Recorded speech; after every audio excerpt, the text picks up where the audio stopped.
रीवा में एक तरफा मोहब्बत में एक सिरफिरे आशिक ने एक खौफनाक वारदात को अंजाम दिया। आरोपी ने अपने घर में सो रही युवती पर तेजाब फेंक दिया, जिससे पीड़िता और दो नाबालिग बच्चे झुलस गए। वारदात को अंजाम देने के बाद में आरोपी फरार हो गया। हालांकि इस मामले में पुलिस ने सिर्फ 2 घंटे बाद आरोपी को गिरफ्तार कर लिया। पीड़ित युवती और दोनों नाबालिगों को संजय गांधी अस्पताल में भर्ती कराया गया। परिजनों की सूचना पर पुलिस ने मामले की जांच शुरू की। भोपाल में आज से वैक्सीन लगवाओ दुकान खुलवाओ अभियान की शुरुआत हुई। मंत्री विश्वास सारंग ने इसकी शुरुआत की। आपको बता दें कि आज से भोपाल में दुकानदारों को इसी शर्त के साथ दुकान खोलने की इजाज़त दी जाएगी।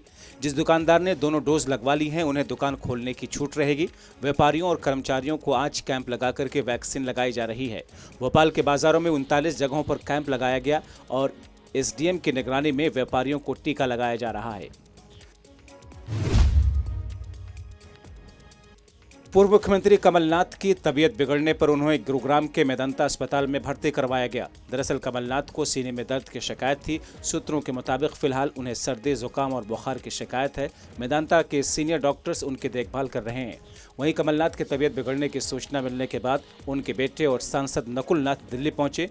आपको बता दें कि इस बीच कमलनाथ ने छिंदवाड़ा का दौरा भी टाल दिया था। इसे भी उनके खराब स्वास्थ्य से जोड़ करके देखा जा रहा है। नरसिंहपुर के तेंदुखेड़ा में 8 साल की बच्ची के साथ बलात्कार और हत्या का मामला अब तूल पकड़ने लगा है। लगभग एक हफ्ता गुजरने के बाद भी पुलिस के हाथ अब तक खाली हैं और इस मामले में अब सियासत तेज हो चुकी है। इस बीच कांग्रेस के युवा प्रदेश अध्यक्ष ने आज तेंदुखेड़ा पहुंचकर पीड़ित परिवार से मुलाकात की। शिवराज सिंह को आड़े हाथों लेते हुए उन्होंने कहा कि जो मामा अपनी भांजियों को नहीं बचा पा रहा, वो प्रदेश बचाने की बात कैसे कर सकते हैं। जब से खरीदो फरोख्त कर उन्होंने सरकार बनाई है, प्रदेश का बुरा हाल है।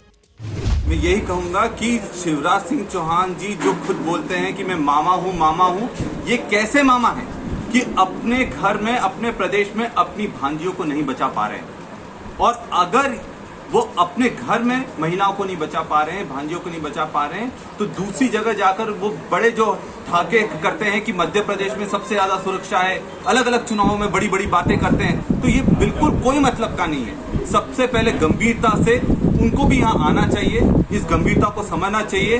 जो भी पीड़िता का परिवार है उसको हिम्मत देना चाहिए, क्योंकि इस तरह से अगर प्रशासन हाथ पर हाथ धरा बैठा रहेगा, पुलिस प्रशासन हाथ पर हाथ धरा बैठे रहेगा, तो जनता किसके पास जाएगी।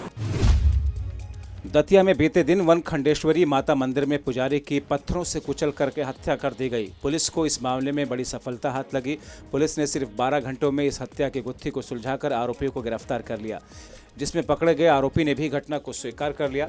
गिरफ्तारी के बाद में आरोपी ने बताया कि पुजारी के साथ उसका उठना बैठना था। घटना के दिन दोनों लोगों ने शराब पी, जिसके चलते आपस में बात विवाद हुआ और फिर उसने पुजारी के सिर पर पत्थर मार दिया।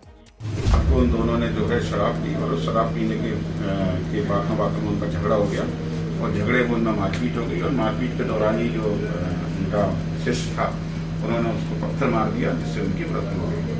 आरोपी को आज गिरफ्तार कर लिया गया है और माननीय न्यायालय में आज प्रस्तुत कर दिया जाएगा। शिवपुरी के फिजिकल में एक युवक ने फांसी लगा करके आत्महत्या कर ली। युवक बेलदारी का काम करता था। सुबह जब घर वालों ने उसे काम पर जाने के लिए उठाया तो युवक का शव फांसी पर झूलता हुआ मिला। आनंद फानन मृतक के भाई ने पड़ोसियों की मदद से शव को नीचे उतारा। एम्बुलेंस से अस्पताल लेकर पहुंचा, जहां डॉक्टरों ने उसे मृत घोषित कर दिया।